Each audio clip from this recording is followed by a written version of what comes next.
E eu queria que o Júlio falasse de duas ações para nós, então. Uma que saiu, uma que entrou. Queria que você colocasse a Zetec, que eu estou lendo aqui atrás aqui, ela está trabalhando na casa de 12, um pouco mais de R$ 12, e da Auren, que entrou. Por favor, Júlio. Bom, vamos lá, Marco. Exetec. Exetec é um ativo que vem trabalhando aí recentemente abaixo da região ali de divisor de águas, que são as médias de 200 períodos, que divide o gráfico ou o preço estar trabalhando na posição comprada ou na posição vendida. Né? Na semana passada ele veio, rompeu essa região e mostra que pode ter mais ganho de força. Apesar dele estar numa região de fundo aqui, eu posso até traçar aqui um fundo duplo, e se respeitar essa região hoje será um fundo triplo, ele mostra que ainda pode ter ganho de volatilidade na ponta baixista, então é um ativo que não vejo oportunidades para trabalhar na ponta comprada, e ele mostra agora sim está assumindo aí um movimento de queda de Exetec. Né? Não padrões para trade nem de curto prazo neste momento. Auren 3 é um ativo que ele rompeu uma linha de tendência de baixa. Ele fez um pivô, atingiu o alvo do seu pivô ali nos dias 31, no finalzinho de outubro, ele atingiu o alvo, mas quando ele veio fazer um teste de onda 4 para dar aquele impulso da onda 5, segundo as ondas de Elliott, ele acabou perdendo o fundo e veio renovar. Agora, no curtíssimo prazo, mostra a possibilidade de ele ter ali uma região de fundo duplo. O pregão de sexta-feira sugere ser aquele padrão muito conhecido que os analistas, que os operadores de curto prazo muito gostam, que é o padrão martelo.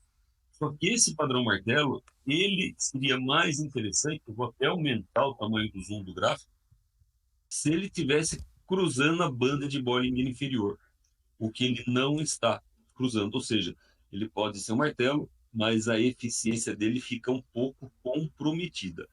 Independente disso, para as pessoas que gostam do trade, uma compra seria muito bem-vinda acima de 9,92, que é a máxima de sexta-feira, né? Um centavo acima da máxima de sexta-feira. A máxima foi 9,91. Posições compradas fica ali abaixo da mínima, o que dá uma relação risco-ganho de aproximadamente 2,5% de perda para 7% de ganho caso ele volte a buscar o topo. Então, Auren, para quem gosta do trade, para quem gosta do risco, os famosos caçadores de fundo, pode ser interessante, sim, até pela relação risco-ganho com o ativo que o gráfico vem mostrando para nós, né? A gente tem que deixar sempre claro que tudo que a gente fala aqui é muito subjetivo, né? A análise técnica não é uma ciência exata, existem riscos, né? Portanto, eu sempre tenho que olhar aonde que está o ponto em que ele fala, ó, eu tenho possibilidade de fazer um movimento autista, mas qual que é o limite que eu tenho que aceitar caso ele não venha fazer esse limite?